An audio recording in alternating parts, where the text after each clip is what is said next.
Shut up and sit down.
And sit down.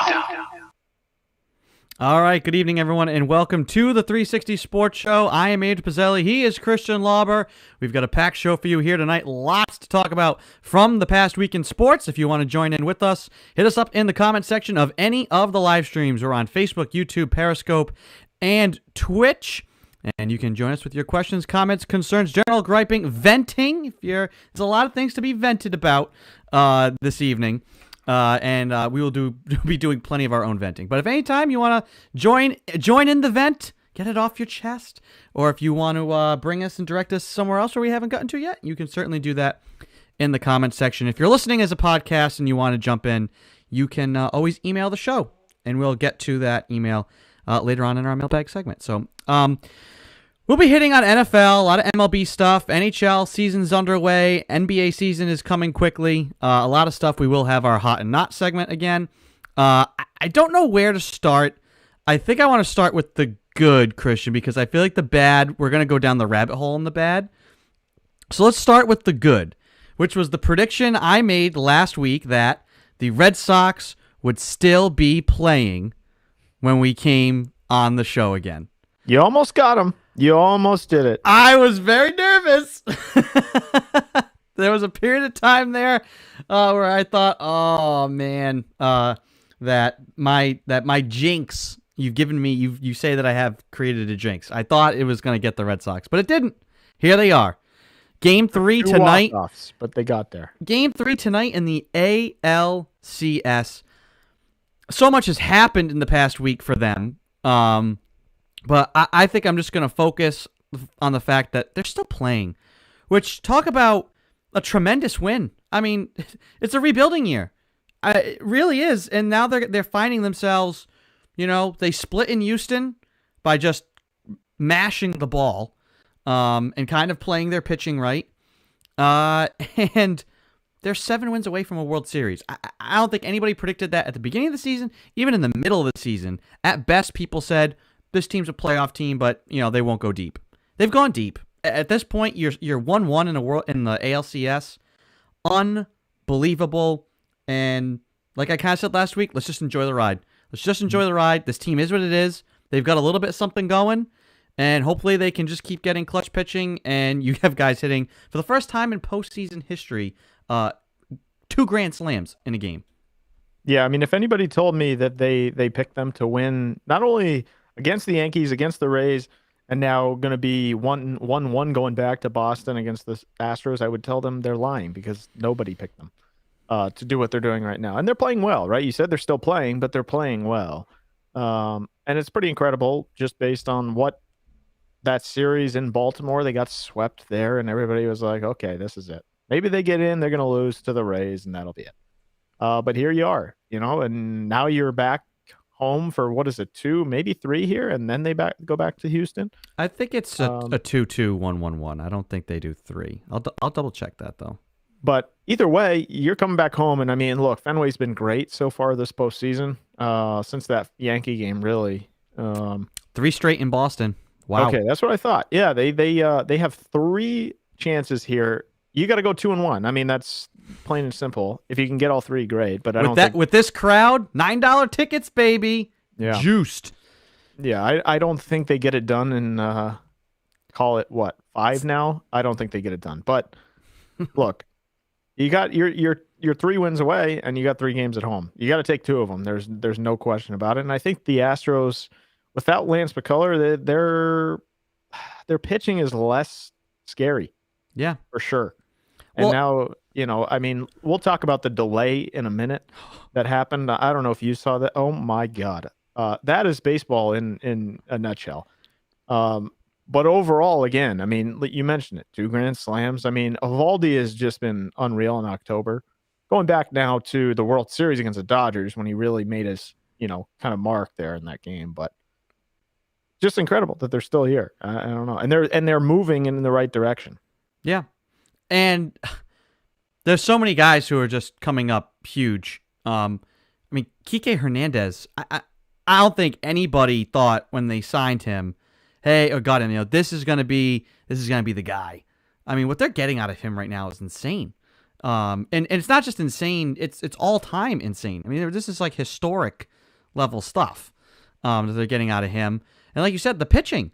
Without McCullers for Houston, they're not as scary looking. And their lineup is very, very good, though. It's still very good, but you don't feel. There's kind of been 2 different approaches. I mean, I feel like the Sox, once you can get into their bullpen, which they've been able to do, they're more sort of, both teams are susceptible there. Yeah. They are less willing, it seems, to do the starters as relievers than the Red Sox are, and just kind of manage your best arms all over the place. People debated, hey, should Sale even throw game 1, blah, blah, blah, blah. And I kind of looked at it, I was like, you know what? It's game 1. Throw him. If he gives you a gem and you win, that's gravy. If not, you kind of just have to throw a bunch of junk out there and hope you could get a game. Now, they still could have stolen that game anyways. But it ends up paying off because you kind of threw junk and you still had a chance to win, and then you just absolutely mash and you kind of just cruise in game 2. And so now you're really set up coming back home. And I wonder, though, if Sale, do you even start Sale again, or do you just use him now as a guy that's only got 2 pitches? Let's just use him as a bullpen arm.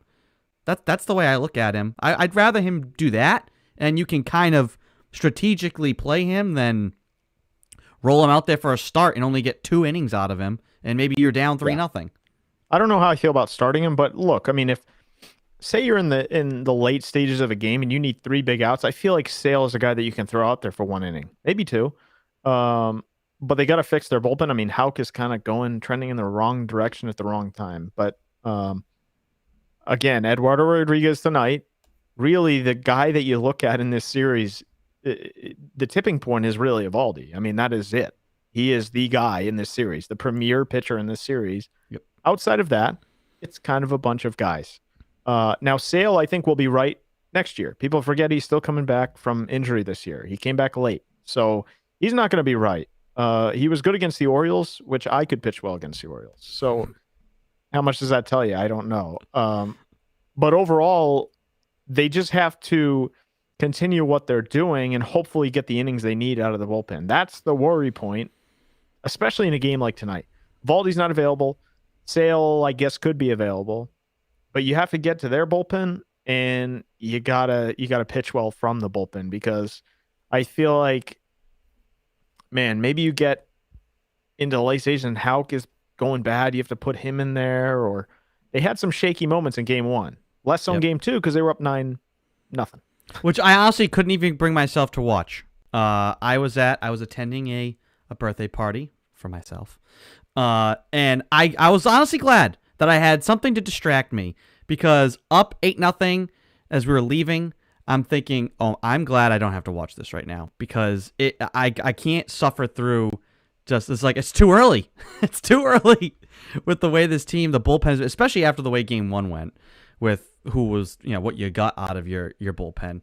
I was like, God, I just can't suffer through it. I can't suffer through it. Obviously, they obviously more than, were capable of closing that game out. But you'll see how tonight, I mean, Fenway's going to be rocking. Fenway is going to be rocking again. So this is, I think I saw something like, 87% of the time when a series is 1-1, the team that wins game 3 goes on to win the series. Yeah, it's like 70% of the time. Yeah. So huge turning point for this series. Christian, I will ask you the question because you've got game 3 tonight, game 4 tomorrow, game 5 on Wednesday, game 6 and 7, if necessary, would be Friday and Saturday. Are the Red Sox still playing when we take to the airwaves next week?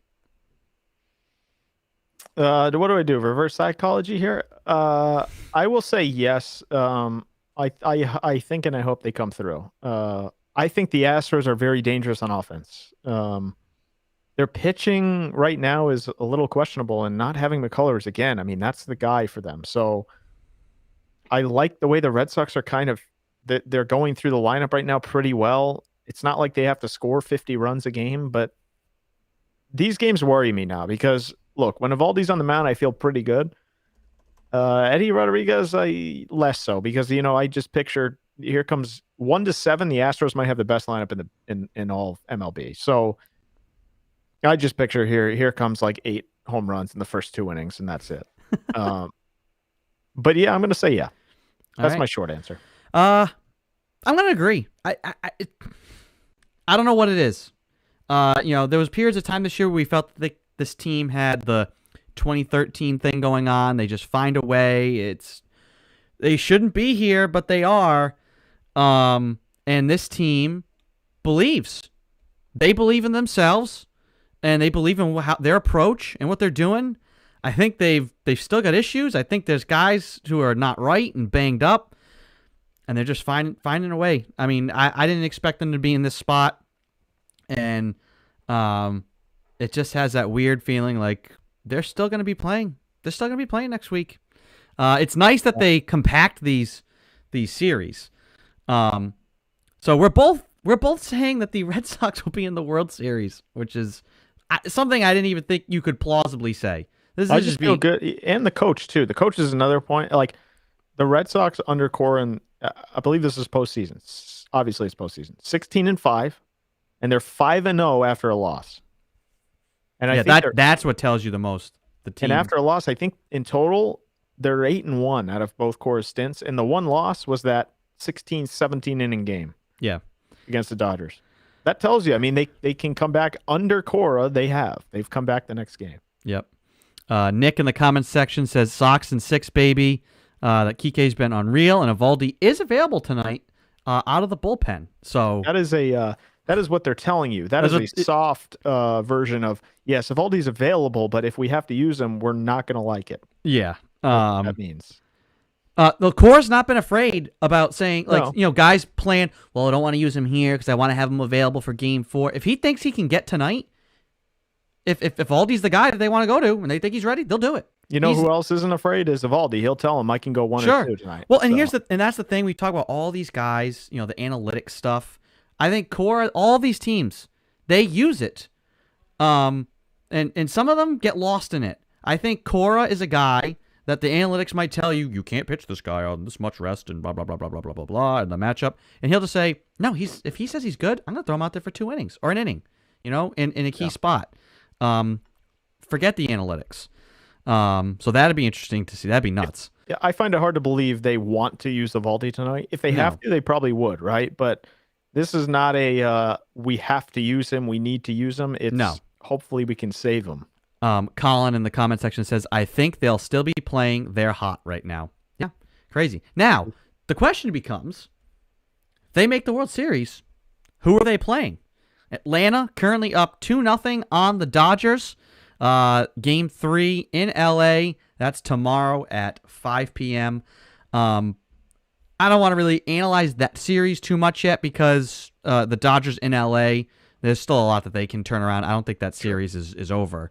I do, though, want to hit on how the Dodgers got there, which is probably one of the most brutal officiating gaffes in modern baseball.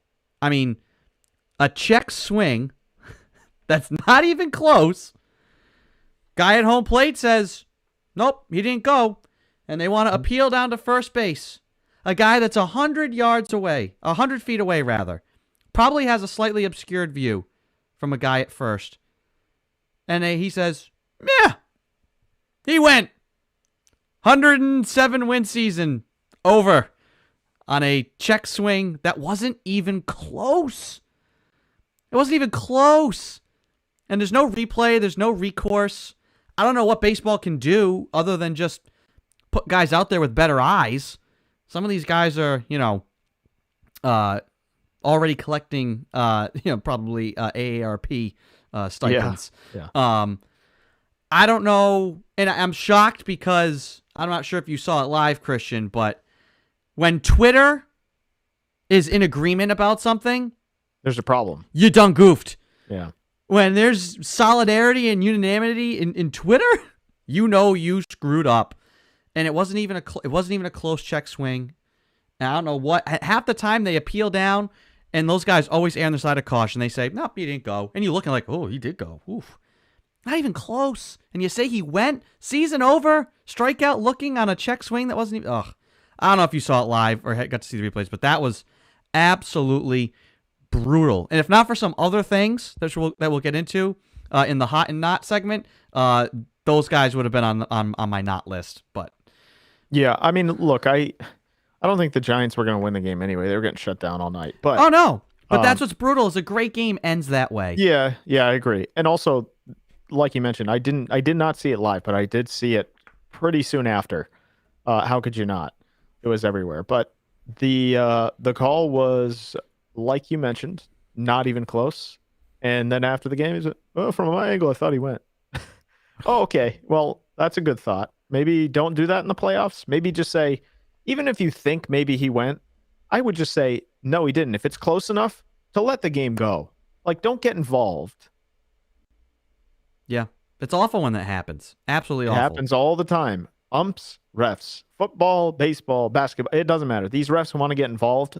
Maybe they have a winner in the game. I don't know. Well, that guy's from LA, I guess. Betting interest. But, yeah, terrible call. I think the Dodgers are probably going to move on anyway, but still ridiculous. Yeah. What do you think about the people who say this is evidence that we need to go to the robotic ref? Have a robotic strike zone. You agree? You think there will be more problems with that? I don't know if I'm there yet. I do think officials have become a bit of an issue with involving themselves in games. I'll be honest, because it happens everywhere. And it's not just, strictly baseball, especially in the post. I think hockey probably does it best in the postseason. Even football has become kind of a cluster in the postseason lately. In the regular season, you want to get stuff out of the way. Be my guest, right? Ultimately one game probably will matter, but it's the regular season. There's 162, 82 of them, whatever. In the postseason, don't get involved, dude. Especially in a play like that where it could be ticky-tack either way. Please just leave it alone. Let the guy just get the last at bat. If he strikes out, he strikes out. But don't insert yourself into the game, especially when the call was wrong and blatantly wrong. Yeah. I mean, how would it work if, all right, so there's no longer an ump there. So we've got, the broadcast, we get to know if a guy struck out or if he struck out looking or if something's a ball. But how do they communicate that to the field? I mean, you don't have the ump there anymore saying it. Do you just have an ump actually standing there, just with a guy in his ear being like, that was a strike? It was a strike. Yeah, you probably do the robots go upstairs, and then maybe you have one ump behind home plate, or it's just all robots, even the players, and everybody's sitting in a back room controlling it. So then everybody's you want like a proxy ref there, like a robot, android. That'd be pretty cool. And then how long before the batter says you want a strike? Turns around, just wails on the thing. I think abuse of robotic officials. You are tossed.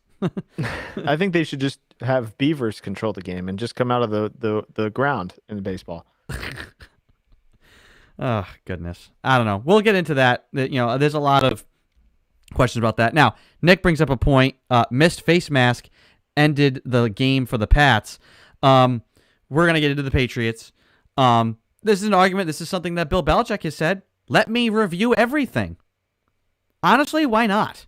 In baseball, why could you not in that situation. I understand, you don't want to be, analyzing balls and strikes and all this other stuff, every single time. But, like, you get to do it once. I mean, there's half the time they nitpick over all these other things, and there's something to this discussed, and there's a crazy play. If a guy wants to challenge, he gets it once. Hey, you want to challenge? You want to challenge a ball on a strike if it's like the 4th inning? Go for it. I mean, that's a situation where, yeah, you would burn a challenge on that. He didn't go. Don't tell baseball to do that. That is asking baseball to stop the game more. I'm saying you do it once. The game's slow enough as it is. What is one more stoppage? We have guys coming into the game warming up for 25 minutes. All right, go on. We don't need any more. Talk about that. Run us through that, because that was again, baseball. You got to fix that. A guy can't just come in and be like, "Hey man, so what are you doing after the game tonight?" And they're just like tossing, soft toss, gradually warm. It's like, no, come on. Every other sport, it's like, hey, sorry, get in the game. Hockey goalies. Toss. He's behind home plate throwing long toss. It's like even when they have to like pull the Zamboni guy off the Zamboni and strap him in pads, he doesn't get warm up shots. I know it. So like, what is this? How is that even? Especially after the Astros clearly faked an injury to get the guy the hell out of there. I mean, he's already ready to go. So like, what are we doing here, Dusty? Dusty's a veteran. He knows what he's doing. Yeah. Oh, he didn't have anybody warming. It was shrewd. And, it was shrewd, but you got to fix that. You can't have that happen frequently. No, you cannot have a guy that comes into the game. Not only does the other starter just have to sit in the dugout and wait 45 minutes to throw a pitch, your batter's just standing in the on-deck circle, sitting in the dugout. Everybody's off the field, mind you. The Astros were just like, everybody come in. He's going to take 45 minutes. Long toss. He's got to stretch. It's like, what are we doing here? I don't care if you haven't thrown a pitch in 3 weeks. If you come into the game, do you do like what, 15, 20 pitch warm up most? Get going. There's got to be something that they have to do about that. Now, I guess it is technically a rule, but it's a bad one, especially when you fake an injury. Yeah.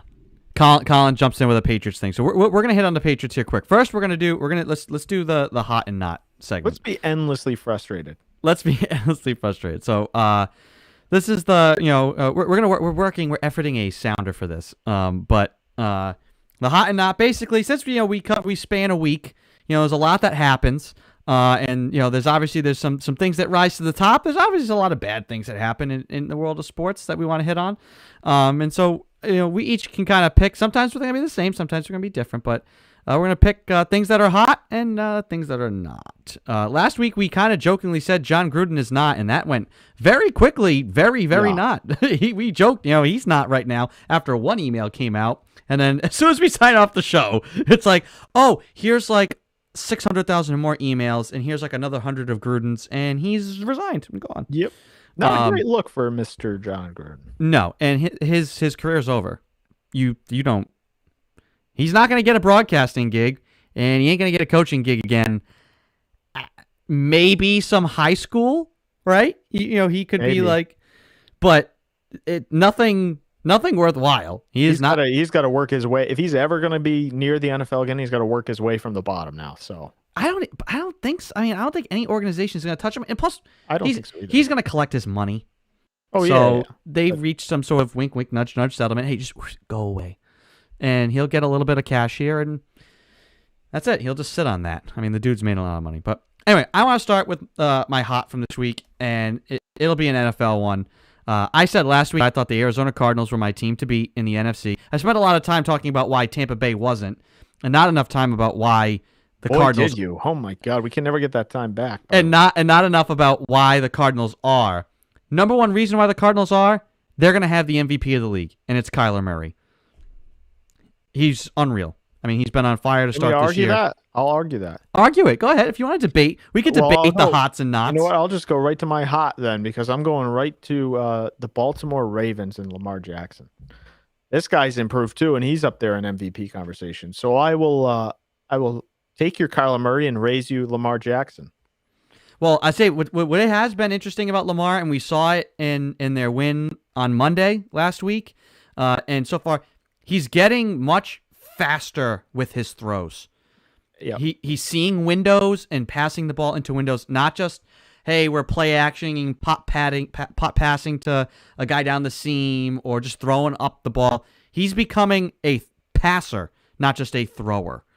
And that And a does good one. And he's improving, right? He's Yeah. improving every year. So, and he's not, and he still is just an absolute ridiculous Madden cheat code with his legs. So, yeah.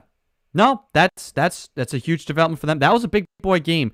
That's going to be one thing I want to talk about the NFL. We kind of run through the NFL. There are a lot of measuring stick games this weekend for some teams. Some teams measured up. Some teams really shrunk, and at least in my eyes. My not for this week, I don't know if you saw much of this, Christian. University of Tennessee fans. yeah, I saw this. Absolutely brutal. They got fined. The university got fined $250,000 from the SEC. That is not a slap on the wrist. That is a very serious, no nonsense. Get your S together.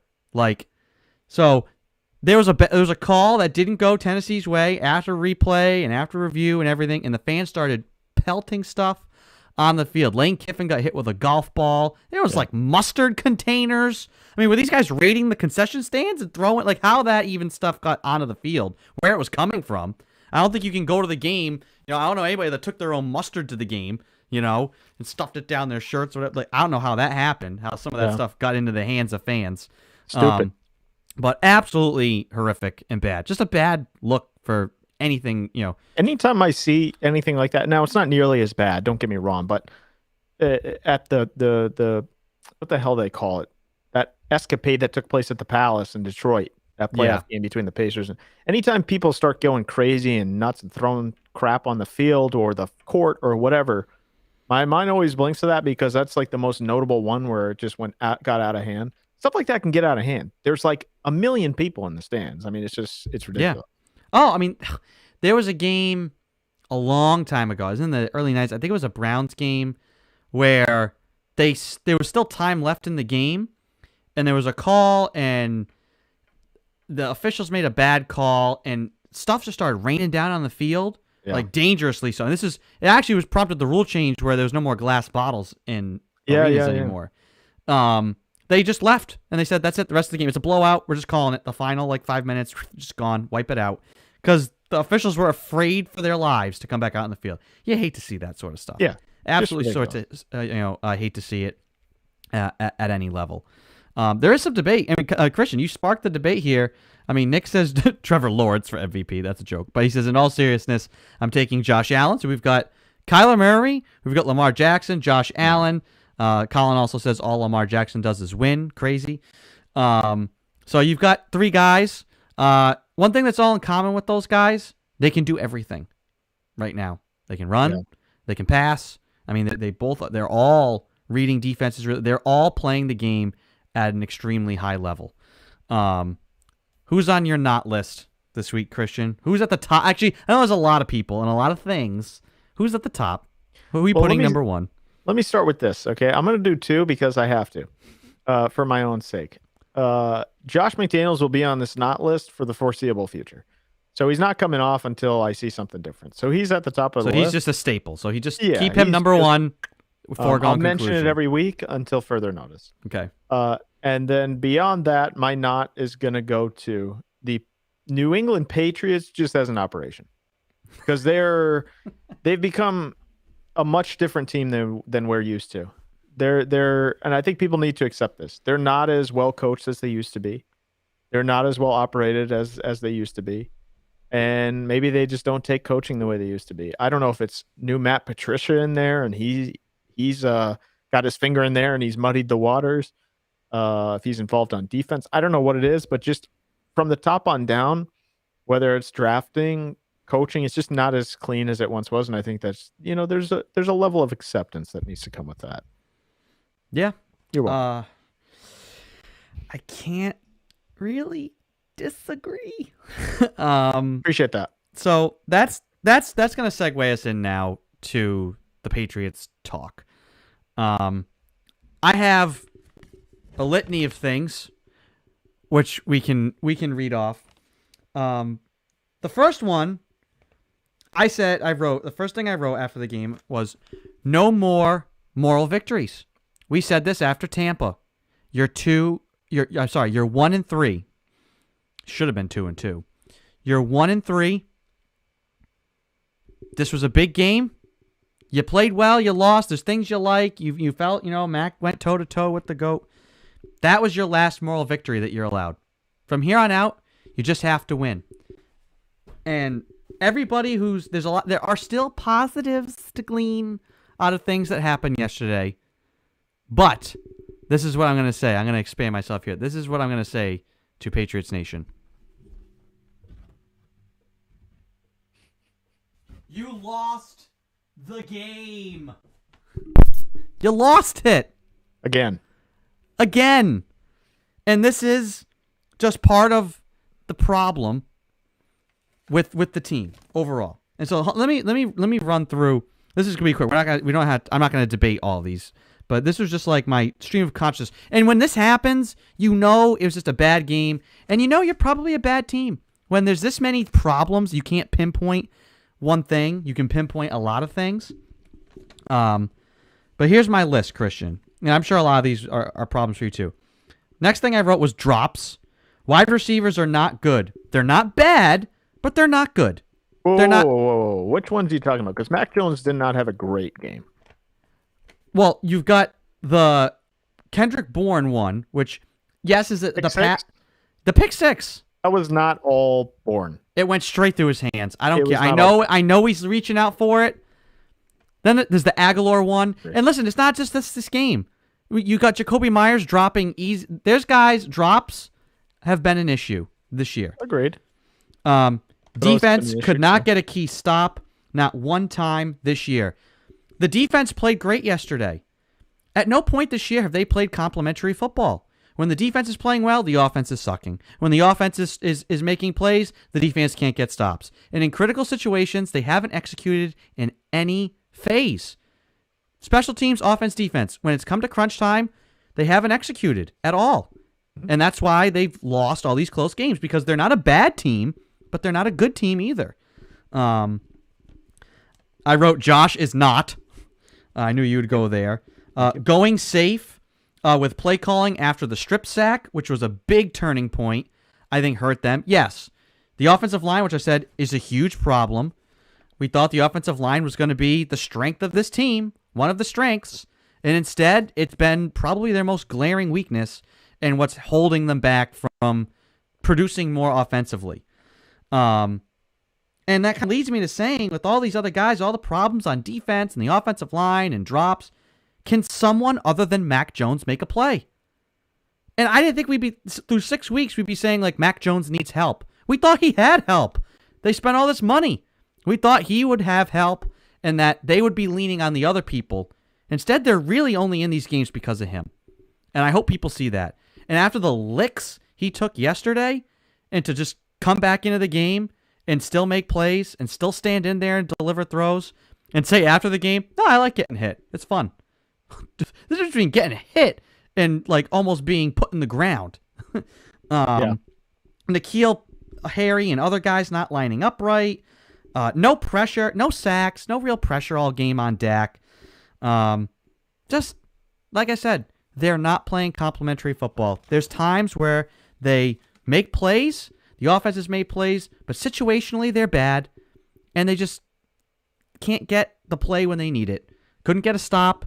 3rd and 25, and you give up a 24-yard simple post route. What are you doing?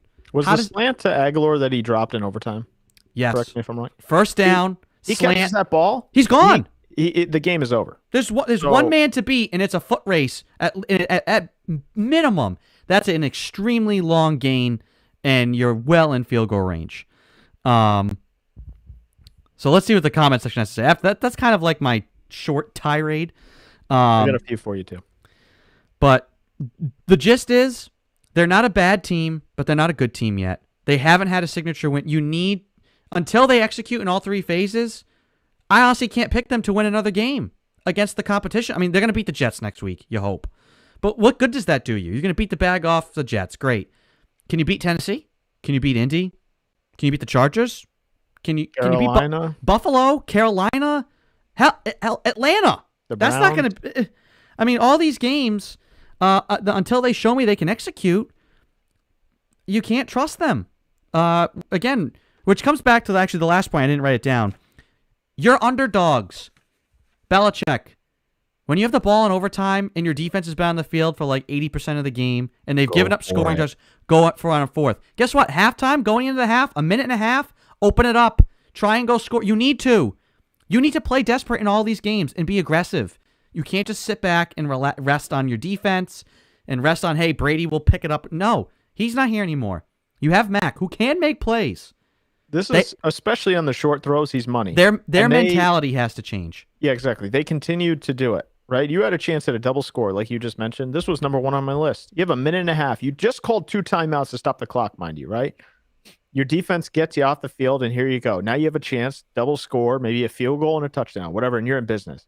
Or 2 field goals even, whatever. And then you take a knee after one play. So, like, what are we doing? Same way. Another key play. 3rd and 1. Here comes Brandon Bolden up the middle for nothing.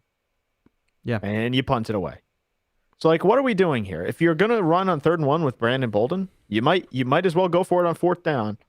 Which I thought was going to happen. I said, oh, they're running it here. There was a lot of times I thought that was going to happen. Oh, they're running it here because I think they want to go for it on 4th. So why pass it on 3rd? Let's try and just see if we can pick it up on the ground, and we know we're going for it anyways. Yeah. We see that a lot. You know, hey, let's do the shotgun draw. Maybe we, and they were having success with some of those little, games inside and pulling guys. Not going for it, not being aggressive. There's a difference between putting guys in position to succeed and then trying to keep guys from failing. I think they're trying to keep Mac from failing, which honestly is just more of a discouraging thing. It just reinforces a lack of trust. I just don't think you show any confidence in your team. Like, the defense was gassed. I don't think the defense felt like, hey, they're punting it because they're doing this because we're going to play the field position and we can go out there and get a stop. Imagine the defense is probably like, ugh. And especially the way the overtime works, this is not regular flow of play. Like, all they need is a field goal. You have to protect the end zone and protect from a field goal. You're saying we got to stop them from getting like 2 first downs? That's a tall ask. You also didn't stop them all game long, pretty much. So what do you think was going to happen after that you gave them the ball? But 2 more plays for you. 1, Jacoby Myers had a touchdown. You were going up 21-7. A penalty brings that back. Huge play. Then the next play, he gets drilled and loses the ball. Not his fault, obviously. He got absolutely. I didn't know if he was going to get up from that. And then the other one, it'll come back to me. We can go to the comments, but it'll come back to me. I had it in my head and then I lost it. Yeah. So this, Nick. In all seriousness, Colin, Josh is working his way towards absolute 0. Yet another interception that wasn't on Mac. Hard disagree, Christian. You got to catch that ball. I think he's talking about the Kendrick Bourne one. Disorganized like crazy, still on the sideline. I thought he'd be out with a rib injury after that Gregory shot. Oof. And then Pete and Gansett. To take a longer historical view, have we just become a little spoiled by Patriots' success? Isn't this what a rebuilding team looks like? Yes, we're spoiled. Yes, we're spoiled. The problem is rebuilding teams don't go out and spend $250 million in free agency. You say, we're drafting a young quarterback, we're going to draft some guys, we're going to build the team. They signaled to everyone they wanted to compete this year. They brought Cam back initially. They said, Cam's our starter. They go out and sign all these guys, and maybe they thought the offensive line wasn't going to be an issue, so they didn't really address it in free agency or the draft. Maybe they just thought that they would be solid there. Obviously, that's a big overlook, but you don't go out and spend that kind of cash to make up for your lack of draft talent and then be 2-4. So yes, they are a rebuilding team, and this is trending towards a rebuilding season. The thing is, like I said, they're not done. The season isn't over. They have 2 losses against NFC teams. Those aren't going to hurt you. It's just the fact that they're losses. You start doing the math, who you got left, and who you have confidence in them beating.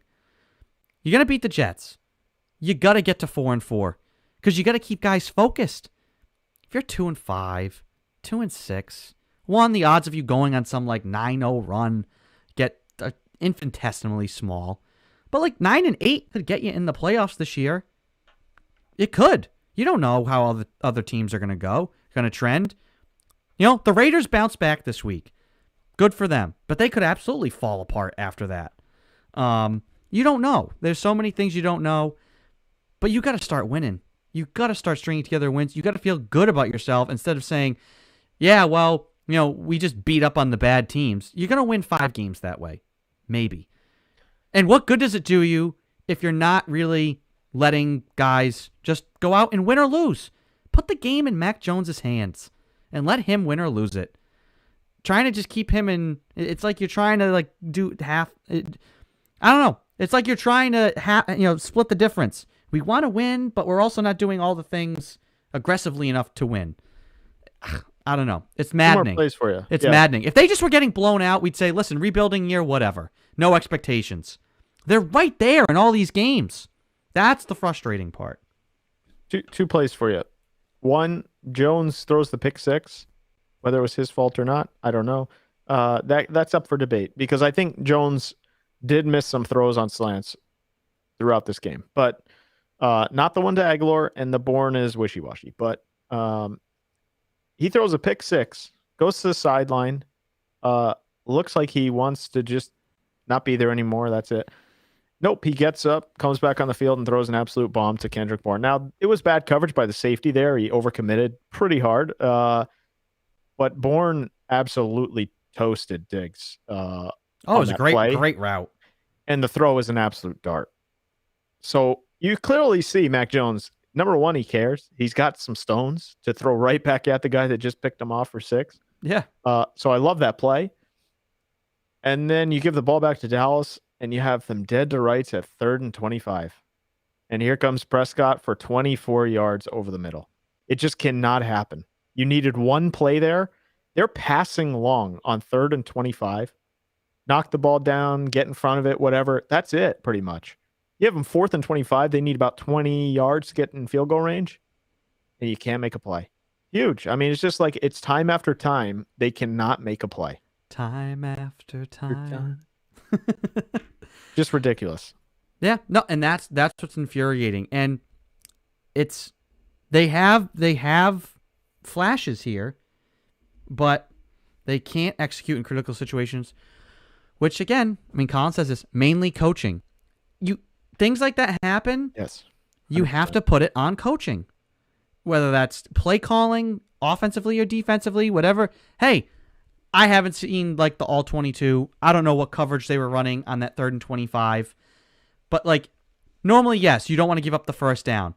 But you also, in that situation, say, like, we're not just going to give up 24 yards, you know?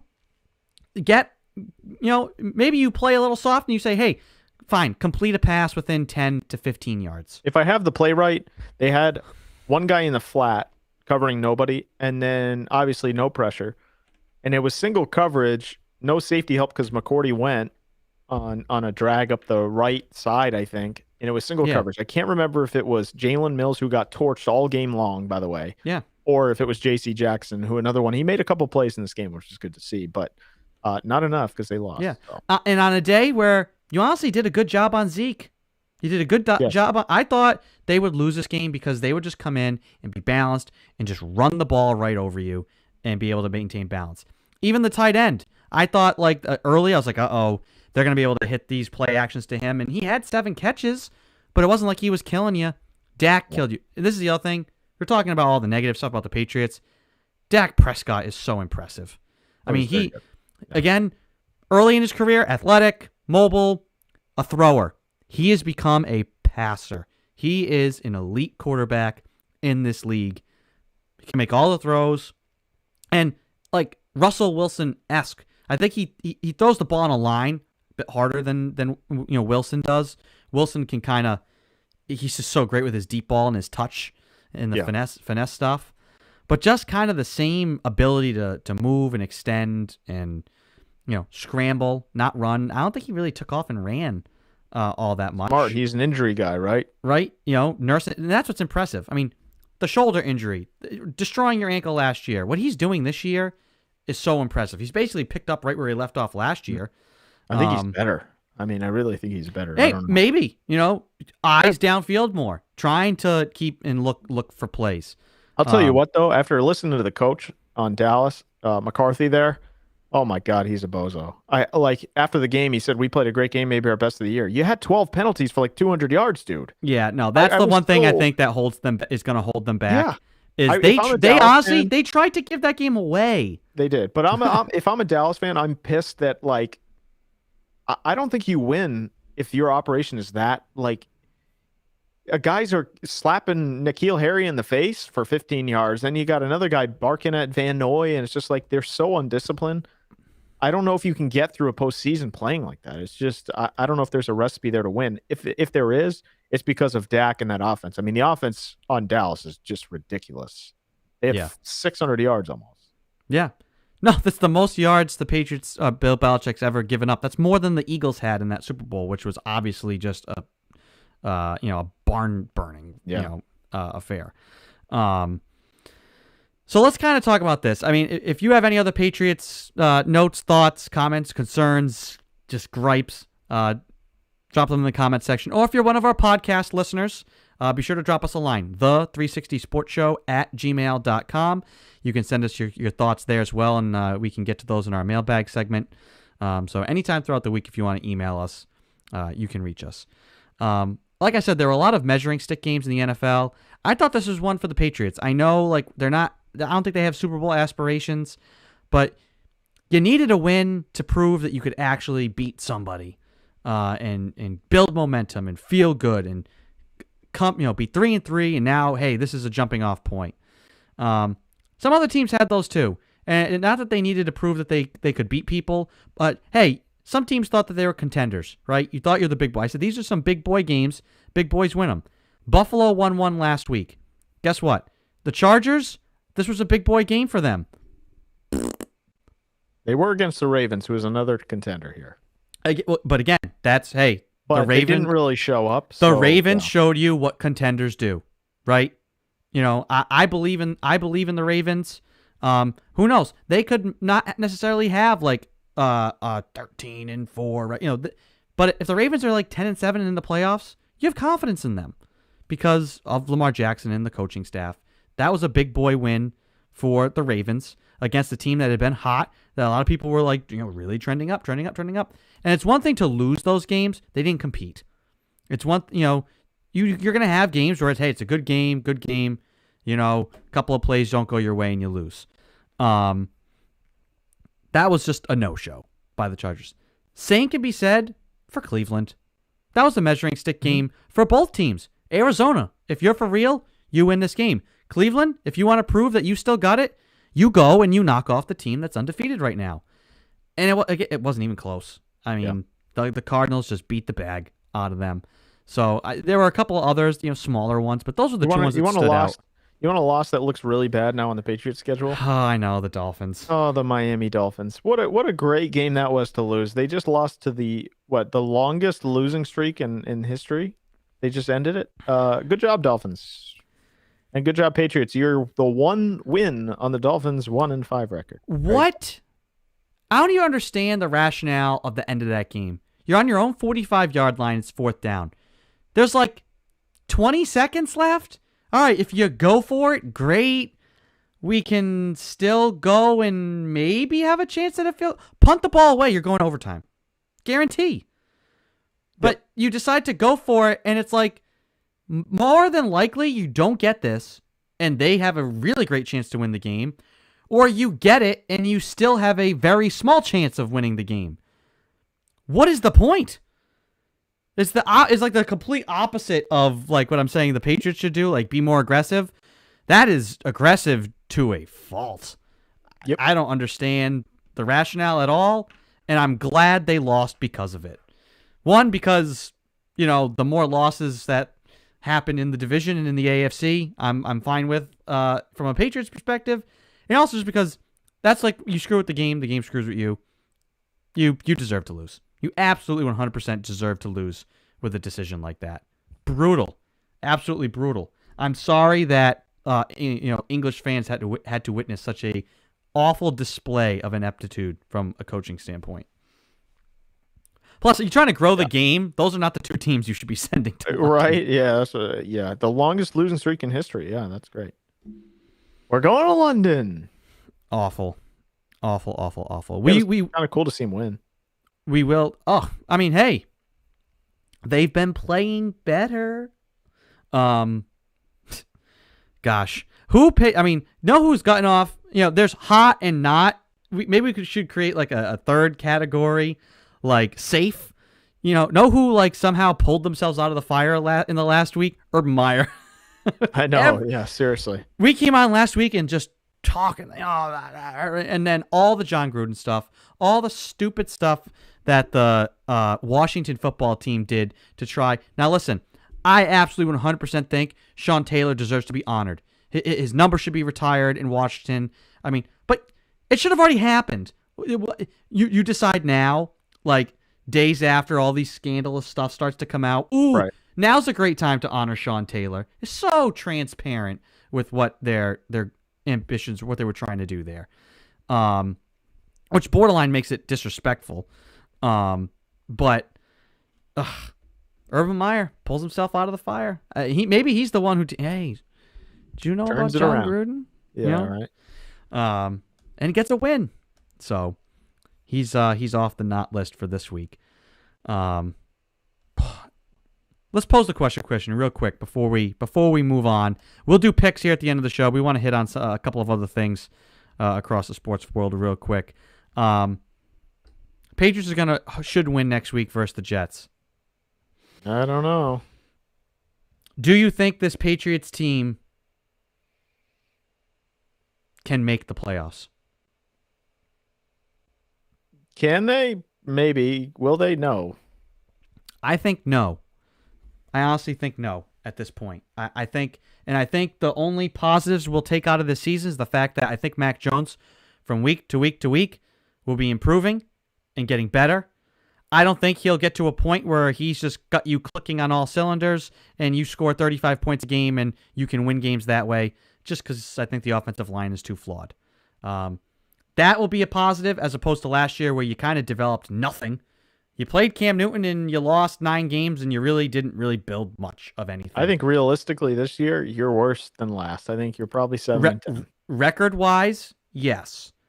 But at least you have a quarterback who I think is going to continue to progress throughout the year. And at least you have some talent locked up. And you better draft well next year. So long-term, I think they're going to be okay. Short term, I think this could get ugly if they don't string together a couple of wins because guys just check out. And what does that do? And it gets ugly. It'll get ugly real quick for Belichick. Yeah. Being like snarky in press conferences, not wanting to answer questions. Great, that's fine when you're 5-1 and you don't want to answer questions. If you're like 2-7, 3-8, the team look out. The Crafts won't put up with it either. Because exactly right. They want to fill seats. They want to sell tickets. They need the Patriots to get back to being what the Patriots were the last 20 years as quickly as possible. Last year, I think they were okay. COVID, no fans. You could write it off. What I want to see is some type of improvement by the end of the year. There's a lot of new pieces, right? Sometimes it takes 2 years to really... I hate to do this now and let them off the hook. You're going to do this? Really, Christian? You're going to do this? Listen. Hold on. Let me finish my thought. Hang on. They have a lot of new pieces here, and clearly they're not. None of them are on the same page. Now, N'Keal Harry has been here for 5 years, and I heard first-round picks in like year 5, year 4, whatever. They really come around and start learning the playbook. That's not the case with him. But regardless, so next year I would like to see what it looks like, and even this year, okay, I can live with them taking the training wheels off Mac Jones. I can live with maybe 8 and 9, something like that, if I see improvement. But I don't think they're getting any better. I think Jones is improving, right? He's kind of, but I think he's level. He's not. It's not like he's Patrick Mahomes, but he's not bad, right? He's right where a rookie you want him to be.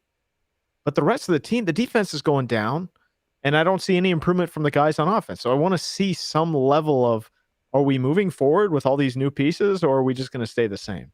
Yeah, and that comes back to coaching. I think I question a lot of personnel decisions. You have 2 of the best tight ends. Why are we running them both on and off the field at separate times? Put them both out there. Put them both out there with Jacoby Myers and Kendrick Bourne. Maybe N'Keal Harry. if you want, because I think he's okay. He ain't great. And just like keep the same personnel group out there, and just like let Matt get in a rhythm throwing at guys. I just think, I mean, look, I think over the last few weeks, I think for all of the gripes with him, I think Henry's kind of come on a little bit, but he's never on the field when they need him to be, or when I look around. He makes a play every week, it seems like. He's obviously helping in the red zone, which is important. Yep. He's got 2 touchdowns in the last 2 weeks. Pete and Gansett says, prediction, Pats go 9-8 and make wild card round. 9-8 could be good enough. It honestly could be. Mm-hmm. Who are those 9 wins? And who are the 4 other losses? You guys say, okay, we can only lose 4 more games and make the playoffs. If you lose to the Chargers and you lose to the Browns and you lose to Indy and you lose to the Bills only once, that's all AFC teams. You're not going to have tiebreakers at 9-8. You're going to have to beat at least the Bills once, and you're going to have to beat a Cleveland or an Indy or the Chargers, because you're going to be 9-8, maybe with a whole bunch of other teams, and your record in the AFC is going to be, and you're going to lose out. Yep. So if they get to 9-8 and give themselves, I hope that the Dolphins game means something. I hope that them losing that game means something, because it means that they've turned something around. If they're just all out of it and they're all meaningless. So hopefully that game does mean something. You look back and say, man, how could they have lost that game? I'm not holding my breath right now. But listen, all this stuff, guess what? Like I said, you lost a game. Or 3. Whatever you're doing there is making the noise hell for me. Matt Murphy, we saw how this played out for Grumpy Bill in Cleveland after jettisoning fan favorite Bernie Kosar. You got some heavy static or beeps or something there. Something going on with me? Yeah, on Still? your mic. And now it sounds like you're far away. How about now? It sounds like you're inside of a car with the windows up and I'm outside, but we can hear each other, but not well. That's weird. Hold on. Maybe manipulate. Any better? There you go. You popped back in after a few ET beeps. Technical difficulties. I love when this happens in the middle of it. Yeah. It's fantastic. Any comment, though, on what Matt has to say here about Grumpy Bill had this happen in Cleveland? We saw how that ended. He jettisoned Bernie Kosar. Are we going to draw any comparisons? I mean, do we think Bill's on the hot seat? How bad does it have to get for this season for Bill to be on the hot seat? Look, he just let the greatest quarterback of all time go. I think he's definitely on the hot seat. I think I give him 1 more year, probably, is what it comes down to. But if you're like, I mean, look, there's no getting better this season. You have to improve now. And even if you do, I still think he's on the edge. After last year and this year, if you have 2 par, under 500 seasons, you should be on the hot seat. It doesn't matter. Like, sorry, I know you let the greatest quarterback of all time, but especially this year, you brought in all these roster moves, paid a bunch of money, $250,000, and you're still going to go like, what, 5-12? Like, that cannot happen. So if you're asking me, I still think he has some clout, and I still think he can coach. I don't know how involved he is anymore. I hope it's more than I think, because it seems like he's bringing in a lot of guys like his son and Matt Patricia, and I hope he's still as involved. I think he's trying to build something. I think he's probably too involved. I think he's probably trying to coach too many coaches. Yeah, that also could be true, and I think he needs to coach 1 more, because McDaniels certainly stinks. But beyond that, yeah, I think for me, if you're asking me, I say it's probably 1 more. That gives him 3 years post Tom Brady, and next year is really a huge step. If they go 500 next year, I think he's done. Well, here's the thing. I think depending on, it could get to a point this year. The only way he's not coaching next year is if it's really, really, really bad. Like, I'm talking Ugly. 4-13 bad. Losing the locker room, all that stuff. Yeah, and you look at it and say, where are we going? Bill, and he would never be fired. I don't think Bill would be fired. I think he just that would be a retire- mutually part ways. I think he retires. Matt wants to know. Can someone tell me what Matt Patricia does? Pink Stripes Part 2. No, I can tell you what he does. He creates losing environments. That's pretty clear. Yeah, I mean, I don't know. I don't know what he does. I'll Honestly, be honest, I didn't like his defensive scheme when he was here. Then he went to the Lions and ran them into the ground. Nobody and he took whoa, for Christian! Malcolm. Don't you forget, he has, one of the greatest plays of one all of the time greatest in play football calls in history. calls in the Super Bowl. Oh no, he did not say play call. He said plays, which means he thinks that he intercepted that ball. So yeah, Matt Patricia is on the list somewhere. I just don't know where it is. I hope to stay away, right? But it's just not working for me because I think he's in there doing something. I hope it's not good. I hope he's not the new Ernie Adams, because I mean, hey, he was a rocket, scientist. He would fit the mold of taking that position of crunching the numbers, and if he's the guy in Bill's ear and Bill's just taking what he says and running with it. Oh boy, that's if he's scary. the new Ernie Adams, you went from Pink Stripes genius to Brown Stripes poopy pants. Brown Stripes. Yeah, brown stripes on the board. From Pink Stripes to brown streaks. Yes. Yes. Yeah. Right in a matter of 1 year. We got to mark tape on that. That's a good one. From Pink Stripes to brown streaks. That is the story. That's the Patriots in the last 2 years. Yeah. That sums it up. That sums up where everything is right now and how expectations have to be totally readjusted. Yeah, it's not good. Totally readjusted. Not good. And how long will it last? So we'll be able to talk about this for a long time. Quick scoreboard check. Top of the second inning. No score between the Boston Red Sox and the Houston Astros. I want to hit quickly on a couple of NHL things. Their season got underway. Hockey is back on ESPN. That is awesome. I thought they did a great job with promoting it and all the stuff before the game. I think they're handling it well. They've kind of acknowledged that, we ignored this for a while after doing hockey dirty. And all of that stuff surrounding the start was good. I hated that the Bruins weren't playing on opening night for that. It's an original 6 team. It's one of your biggest hockey markets. How you not have them involved? They're playing on opening night. They played 5 days later. That's what I'm saying. I still don't understand. That's what I'm saying. Yeah. How are they not in the slate, at least in the first 2 days? I understand maybe, schedule team, but they played Saturday, and now they're not playing again till Wednesday. Yeah, it makes no sense. That made no sense. Made no sense to me. So any of your thoughts, Christian, on, that kind of broad thing? NHL back on ESPN and all the promotional type stuff and that sort of I'll change. do that first before Bruin talk. Just a few things. And the McAvoy contract I want to hit on real quick. ESPN and TNT, I thought both did a pretty good job actually. The music there is pretty damn good. I like it. Much better. I kind of already like it better than. Now, one thing I will say, okay, this was my biggest gripe, and I think it was TNT. Yeah, it must have been because Barkley was there. Wayne Gretzky bores me to freaking tears, and it's day one. Oh, my God. Just because he played the game and he's the greatest of all time, leave it for the highlights. He sucks on the broadcast. I was falling asleep. Yeah. Now, ESPN, I will say, a lot of people don't like Sean McDonough. I think he's great. I think he did awesome. He used to do the Red Sox games. Now he's actually pretty good. He has one of the greatest play calls ever on Monday Night Football. That pick six.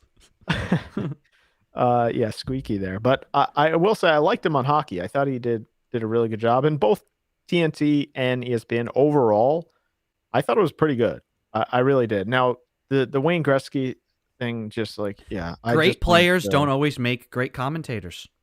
Yeah, and they were kind of pushing him, shoving him in your face, right in the TV screen. I'm just like, get this guy, please. Just. Oh, look, we have Wayne Gretzky. Did you see? Yeah, let him be the great one on the ice. Don't do it off the ice. It'll just ruin it. Charlie McAvoy, locked up 8 years, about $80 million. I think it's a great contract. People think it's an overpay. Guess what? the way he's trending as a player and where contracts are going in a couple of years, that's going to look not like a steal, not a bargain, but it's going to be a really good contract. Yeah. I'm surprised at how many people are upset at this. Maybe it's just the bitchiness of Twitter. I don't know. But this is a good deal. I don't understand why people are so up in arms. Now, this is the biggest contract the Bruins have ever handed out. 9.5 AAV over 8 years. It's a ridiculous contract. But number one, you get this guy for the next 8 years till he's 31 years old, basically.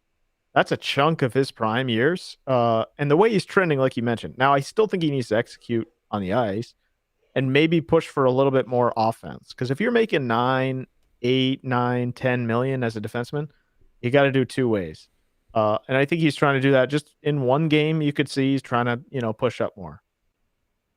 But the contract is not bad. I don't understand why people are so up in arms in this. If it doesn't work out, it doesn't work out. But I just don't see that happening. He's already pretty much there on terms of defense. He produces on the offensive side. I mean, that contract should have been maybe 11.5 if he went to market. So, yeah, if he produces offensively. Yeah. And the way it's going, they're going to be in that range of 10, 11 million, and you're going to have them at 9.5 for 8 years. Yeah, I don't understand the up in arms about this. They kind of like had to. I mean, what are you going to do? You going to let the guy walk? No. Yeah, what do you have behind him? Carl is your number one guy? He's one of your cornerstones. He's one of your young cornerstones. So this was like a no-brainer that they were going to get a deal done. It all depended on, the money. And he didn't give them some sort of hometown discount. He got a really fair shake. Hey, guess that's how you keep your own players, right? You give them a fair shake. Some guys, maybe later, maybe contract number 2, they say, hey, Charlie, we want to keep you. Do you want to stay here? You got to give us a little, right? But where he's at with his age and where he's trending, this was just a really solid, good contract to retain. He's 23. He's 23, and he's still trending in the right direction here. And now, hopefully, this year he'll have a little more help on the left side, more sturdiness, more size there. So he can pinch forward, and people want points. I understand that. You got to be two ways if you're going to make in the range of 9 to 11 million as a defenseman.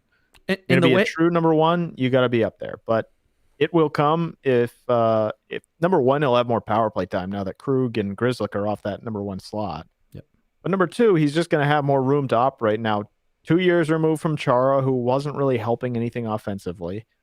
And I just think the contract is just perfectly fine. I mean,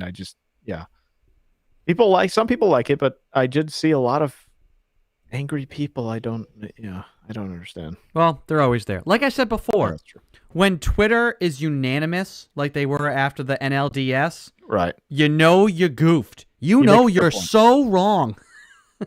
Because there's always going to be people negative and complaining and not liking something on that platform. Yeah. By the way, now to the bottom of the second, Eduardo Rodriguez, 4 strikeouts already. Unbelievable. Just wait. He's playing himself into it. If this continues, he's playing himself into tricking a team to giving him a big contract next year. That's Probably. what this is. And hey, the Red Sox will take it for now. Other NHL note I want to hit on with you, Christian. All of the Jack Eichel talk and rumors. I want to give you 3 teams who are rumored, and I want to get your reaction to all 3 of them. Possible destinations here for Mr. Eichel out of Buffalo. L.A., Calgary, and ho-hum, Tampa Bay. Throw up. That would be, I think, gross. I think like the way David Stern would step in and like just veto moves in the NBA, that move should be vetoed. Because guess what? Kucherov, I guess, has got an MCL issue. He could miss. Oh, surprise! Ooh, he could miss the year. Again. Yeah. You can't let that happen. I'm sorry. He's going to miss the year. He's going to go on IR where you can spend his money. Then you're going to get Eichel for the playoffs. And here comes Kucherov. He's fully healthy. Yeah. Here they go again. Yep. Because they didn't fix that loophole. Nothing's changed. That loophole is wide open. Yep. Classic. So, yeah. I just wanted to get your thoughts on that. If he he can't go to Tampa Bay. I honestly would hope that they wouldn't even let it, but if it happens, that's just ridiculous. I still think Vegas is on the list, number one. But yeah, if he goes to Tampa Bay, I don't know what I do. Do I still watch the sport at that point? It's like the Warriors all over again. You do. I mean, there's no way it can't. I probably do, yeah, but it's just ridiculous. You can't, the rich get richer here. It's just like veto that one, David Stern style. I agree. Do you think there's any possible way? I know there hasn't. The rumors aren't big enough. Is there any way the Bruins could somehow get into this discussion, or is it just the numbers and assets just aren't going to work, and it's honestly not even going to? What you'd have to give up to get there doesn't help you anyways. Probably the latter, but I would like to see it happen because I don't know how much Bergeron has left, and the depth there at center position. I don't know how good Studnicka is, so I would like to see it happen. Will it? I think it's a long shot at this point. You're gonna have to pay him so much money that it's just I don't think they do it. Yeah. All right. You have Brad Marchand. Just one final thought. You have Brad Marchand at like 6.25 or something like that, and he's one of the best players in the NHL. Like literally nobody ever thought Brad Marchand would be a top 5 NHL player. He's there and he's making like $6 million. Yeah. He could easily make 8, 9. I mean, it's just like ridiculous. All right, Christian. It is time. Dun dun dun dun. We're gonna do Week 7 picks. We'll run through them here to close Rapid fire style out the show. And I'll actually do last week. That's why I'm actually going to I tabulate. had a couple losses there. I took the stupid Patriots. Why did I do that? Tabulate those right now. Idiot takes the Patriots. Well, I took the Washington football team, so good choice. Fair is fair. I'm trying to remember yesterday. Minnesota or Carolina? Who won that game? Minnesota. We both had Carolina. You took the Chargers. Minnesota out of nowhere on a final play, touchdown in the corner of the end zone. Dallas. Boop. Oh, Seattle, Pittsburgh. That was a goofy ending to that game. I took Pittsburgh, didn't I? You did. So let's add this up. That's one anyway. I took the freaking Patriots. Let's add it up. 9-9. We end up breaking even. And we both picked Buffalo tonight. So, all righty, I'll take it. You ready to go? Let's go. Let's do it. Let's do it. Let's spit some hot kashi. All right, all right. Denver at Cleveland. Yuck, man. Is Baker gonna play? Like, what's the deal? Like, was that just a show? Was that the Paul Pierce? I've got the gauze over my face, can't talk. Like, he was wearing a sling yesterday. Is he maybe hurt? Is he gonna miss a game? Like, I don't think you show up in a sling and then like are just fine a week later. Yeah, I don't think they said. I don't even know who the hell to pick. I think Denver's kind of sucked the last few weeks now. Let's see. Man. Oh, he's seeking a second opinion. Let's see what the deal is here. He's hurt. Add paywall. Never mind. I don't want to look. You know what? I'm going to pick Denver just because Cleveland, like, OBJ is hurt, and there's guys talking about. I think that's a situation with a team that I think came in had expectations. I think had the talent to follow through, but came into the year as if like they're going to the Super Bowl. Yeah, and they haven't won any of their big games. So I think this could be like the unfolding point where they fall apart. I'm picking Denver. I just don't like it. Mayfield's banged up. Denver. I'm going Cleveland. Yeah. I don't like it, but you know what? I think Case Keenum gets it done. Watch out. All right, next. Next is Washington. Here's your chance to pick Washington, right? Easy week for them. Washington at Green Bay. Green Bay. I can't. I didn't get you with that one? No. Damn it. I'm going Green Bay as well. Yeah. Is Aaron Rodgers going to yell at the Washington fans, I own effing you. own you my whole life? He's kind of like come out of nowhere, right? After week 1, we're like, he's done, right? He's done in Green Bay. That's it. Now he's like, I don't know. Maybe he just like you said last week, maybe he just wanted one more week of vacation, and he called off his impersonator there, and now he's back. It's the real Aaron Rodgers. He didn't want to make a trip to New Orleans. I don't know. Or wherever they were. I don't even know where they were playing that week. But all right, moving on. KC at Tennessee. Oof. Oof. KC won, but I'm still not impressed. They're getting beat up too. Yeah, they are, yeah. They're getting really beat up. I'm gonna pick Tennessee. I think somehow this is the type of game here for Kansas City. They win this game, they start to put themselves back on track. But this is going to be a very, very difficult game for them in Tennessee. I mean, they could just get steamrolled, right, by Derrick Henry. That defense didn't prove anything last week. So, Tennessee. Kansas City. I'm not buying what you're selling. Kansas City.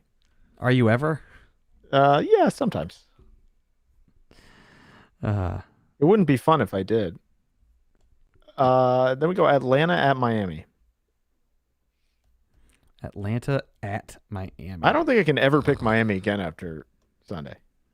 There's people calling for Brian Flores to be fired. Yeah, I know. Which maybe that's a good thing. Tell him to come back here. True. I didn't even think about that from a Patriots perspective. I think that guy can coach. I don't know what's going on. I mean, but the thing is, though, that could get ugly quick. I mean, again, like, I don't know. If they lose faith, if management loses faith in him, then they're going to let him go because they have all these assets. And if you just decide that I don't want this guy picking players and building my team, yeah, out you go really quick. And yeah, I'm going to pick Atlanta. Just because Miami is unpickable. Yep. Same. Absolutely unpickable.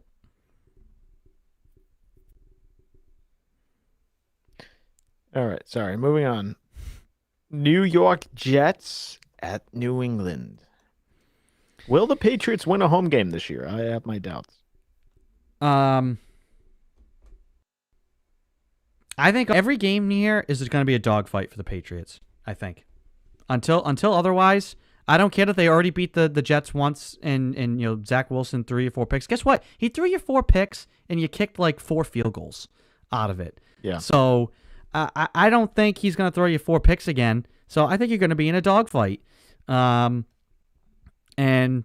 maybe they can, execute in some critical situations. This is going to be a tough game, I think. Until the Patriots prove they're not a mediocre team, that they could be a good team, every game is tough, and you have to play aggressive. Patriots cannot play like, we're the favorites, and we can just go to half and come out in the second. No, you have to be aggressive all over the place. I'm picking them because I can't pick the Jets, but this by no means is a lock. Now you can't pick the Jets. What the heck has happened to you? I picked them last week. Yeah, everybody did. I'm going New England. Yeah. This will probably be the last week I pick the Patriots, so I'm going to enjoy this one. You'll enjoy picking it. You might not enjoy the game if it goes the other probably way. not that. Yeah, that's for sure. Carolina at Giants. Carolina. Can't pick the Giants. Another situation where, Joe Judge, I don't think is long for a head coaching position, but the Maras just don't make rash decisions. They're never, ever going to let a guy go this soon. But New York's just heading towards already thinking about vacation. Yeah, I refuse to pick a New York team. Cincinnati at Baltimore. Ooh, division game. I'm impressed what the Bengals have been able to do. The Jamar Chase and Burrow connection has been awesome. Yeah. Man, Baltimore proved they were big boys. Oh, are the Bengals big boys? Do we think that they're big boys? I don't think they are. I hope this is a good game, but I got to pick Baltimore here. If Cincy wins this, that's a statement. Huge game. And not just a statement for the Bengals, but a statement on the NFL that this year is kind of just all over the place with who's going to win each week. So, Baltimore. But hopefully Boston Red Sox have taken the lead, by the way. Aha. How? Single. Bases were loaded. couple of walks, and then Not a grand slam? Vasquez single to right. Wow. 1-0. All right. All right, moving on. That game will still be going in 5 hours, so we don't need to rush. Philly at Vegas. Man. Two teams now. Every time I pick Vegas, I freaking lose. They stink when I pick them. Every time you pick them, they win. Well, you picked them last week and they won. Did I? No, I don't remember doing that. I thought I picked the other team. Well, we picked these games before Gruden got fired, and I would have if I had the ability to, I totally would have changed that pick and then would have suffered for it. I thought coming into that game, it was like this could go one of two ways: the Raiders like rally and they win this game, or they completely just lay down and just let themselves get run over. Yeah. They won the game. Does that continue? Or was that the emotional high and now reality sets in after, a whole week with the interim coaching staff? In Vegas, I'm still going to take them, but I don't like it whatsoever. I also think Philly is stupid, so it's hard to pick them. Yeah, that is for sure. I'm going to take Vegas as well. Still like them as the home team, and they're such a weird team that like one week they light it up and then the next they stink. So I don't know. I'm going with them. Next, Detroit. All right, we can spend maybe 0.1 seconds on this. Detroit at Los Angeles Rams. Jared Goff is going to come into L.A. and show them why they traded him. Yep. Rams. Couldn't agree more. Next. Houston... Wait. Let's circle back for 1 second. Does Dan Campbell cry after this game again? What's the money line on that? does he? What does Dan Campbell do post game? I just hope they actually lose on like another 60-yard field goal. I think after that cry, I think he had a good cry. Now I think he just starts flipping podiums. So he starts getting angry. He bites off a reporter's kneecap. Yeah, there you go. Yep. And then all hell breaks loose. All right. 2-0 Red Sox. Anyway, moving on. This one is another one. 0.1 seconds. Houston at Arizona. Yeah. I'm going to pick the Cardinals. Yeah. Red birds fly. Moving on. Chicago at Tampa Bay. I'm going Tampa Bay. Yeah, that's all the extra rest for the Bucks. Who honestly, I mean, we didn't really talk about this. I thought, had a little bit of mismanagement of that game versus the Eagles. And the Eagles, if not for some of their own mistakes, could have gotten back in it. It's like they knew the spread. I loved how they went for 2. Means Tom Brady is 0-11 in his last 11 primetime games versus the spread. Means nothing for him. Just an odd quirk that's happened. Yeah. But Philly could have had a chance to win that game. Which is kind of how Philly's been this year. Philly, honestly, very similar to the Patriots. In all these games, if it wasn't for their own situational mistakes on all phases at different times in every game, there's a little something different. But they just can't get out of their own way a little bit. Philly and the Patriots, very, very similar situations right now. Second year versus rookie quarterback, Alabama quarterbacks. But yeah, anyway, Tampa versus Chicago. That's not even going to be close. Yeah. Indy at San Fran. This is an interesting one. Two teams that thought they'd be better, but both have sucked. Jimmy gonna play this week? I don't know. Probably not.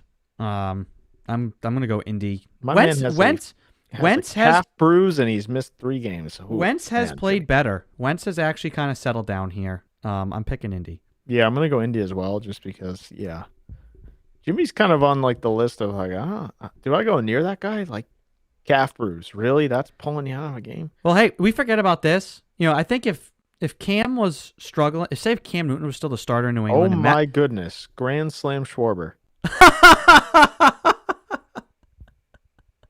Unreal. This is not real. It's unbelievable. 430 feet to right field. Unbelievable. See, this is bad, Christian, though, because we're gonna get to the end of the show and go sit down to watch and just painfully watch a lead bleed away. Yeah, I know. Sad. It's almost worth doing the show for another 3 hours. Just live. Let's just watch the game and talk about it live. Anyway, next game, we had Indy at San Fran. Both took Indy. Next. New Orleans at Seattle. Man, Seattle. What a rough season now for them. Yeah. That's a They disappointment. could have won that game yesterday. They could have won that game. They're not going anywhere with Geno Smith, though. I know he's played decent. Yeah, but they're gonna sign Cam Newton, go to the Super Bowl. That's what I was saying before the Grand Slam there.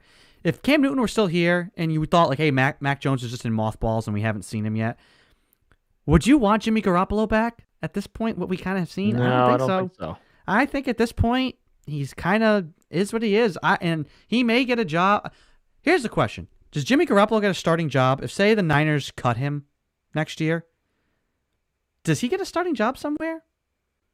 I don't know. I think he probably does because there's a lot of sucky quarterbacks out there. But I don't. Are there though? There are, but there's a lot of teams who have sucky quarterbacks that they drafted and are trying to make work out. I just look. I'm not one to Maybe question Detroit. someone's- Maybe Detroit gets rid of Goff, and so they just bring in Garoppolo as a stopgap, or if Atlanta loses Matt Ryan, right, and they're just like, hey, we just need a guy who's a starter to come in here and help us. He could play in Chicago, but they have Fields. I don't know. But here's the thing. Here's the problem with Jimmy. Like, look, you're asking me to question someone's toughness. I'm a baby, but at the same time, like.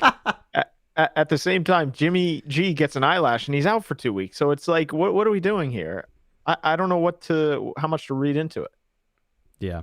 Colin points out in the comment section, Cam Newton got vaccinated. Yes, he did. is. Go figure. Sat on the street for like 5 weeks and nobody even gave him a phone call. Vaccinated, and hey, a few teams pick up the phone. So imagine that. Go figure. New Orleans at Seattle. I got to pick New Orleans. I don't like it. I think this is probably going to be a crappy game. Most Seahawks games, it'll probably be wacky. There'll be like 3 safeties in this game. Something absurd. But I'm picking New Orleans. Yeah. I hate to go the same all this week, but like I just got to go Saints. If it's Geno Smith, I just can't. Like, not that the other guy is great either, but the Saints have won games that they probably shouldn't have. So who thought coming into the, if you looked at the schedule, you said, hey, Saints versus Seahawks, the matchup of Jameis Winston and Geno Smith. No thanks. Next. Yeah. That's it. That is it? That is Wait. it. So New Orleans, Seattle is the Monday night game? Yes, sir. Oh, brutal. So we'll be able to Hold the phone. Let me make sure I got this right. Yeah, it is the Monday night game. Okay. So we'll be able to break that one down a little bit as we're on the air next week. Currently on the air, we didn't even really discuss it much, but the Buffalo Bills are at the Tennessee Titans right now, and the Bills lead 3-0 in that game early in the second quarter. So that's actually a tight game. This is another. I know the Bills had a big boy game, against KC. This is another big boy game for them. You want to ride high and keep going, you got to beat a team like the Titans, right? In their building. If you're Super Bowl contenders, you win this game. Yep. And at least they're up 3-0, but hey, that's probably going to be a rock fight. So, that is gonna do it for the show. Christian, a quick check of the Red Sox score here before we sign off. And we should probably check Twitter for any other random breaking news that could happen, like has happened in so many weeks past. I don't think anything is really breaking, other than the fact that the Red Sox are breaking the ball out of the field. Yeah, Kike got another hit, 6-0. Oh my gosh. All right, well, slam 6-0. Well, we're going to go enjoy that. Thank you, everybody who jumped in with us live here in the comments of the live streams. We're live every Monday starting at 7:30 on Facebook, YouTube, Periscope, and Twitter. You can obviously join us every Monday in the live stream with your thoughts and comments. And if you're one of our podcast listeners, you can find us on Sounder FM or wherever podcasts are found and where you like to get your podcast. And you can reach us. Actually, let's just check the mailbag real quick, since we don't want to leave any of our podcast listeners hanging. The 360 Sports Show at gmail.com is how you can reach us if you're one of our podcast listeners. and we will effort this, hopefully, if my phone decides to cooperate. We have a message, but it may not be. Yeah, this is. Oh, hold on. Here we go. We actually do. I think this is Vinny. Let's see. We have an email. This is from Vincent. We've been trying to reach you concerning your vehicle's extended warranty. You should have received a notice in the mail about your car's extended warranty eligibility. Since we've not gotten a response, we're giving you a final courtesy call before we close out your file. Press 2 to be removed and placed on our do not call list to speak to someone about possibly extending or reinstating your vehicle's warranty. Press 1 to speak with a warranty specialist. I know this is junk spam mail because I drive a 98 Camry. That warranty, long gone. You ain't fooling me. Anyway, this is just good to know somebody is out there and listening. They wanted to email the show. So if you, that's a good laugh. That was funny. Vinny's going to get a chuckle when he listens to the podcast and knows that I read that out loud on the air. So, grazie mille, Vincenzo, for doing that. So, but if you have serious thoughts or questions, you can email the show and we will get to them at the end. So anyway, that's going to do it for us here. I'm Andrew Pizzelli. He's Christian Lauber. We're going to go watch the Red Sox, and we're going to sweat through a big lead, maybe getting whittled away. They will be playing next week. I'm with you, Christian. They're playing next week.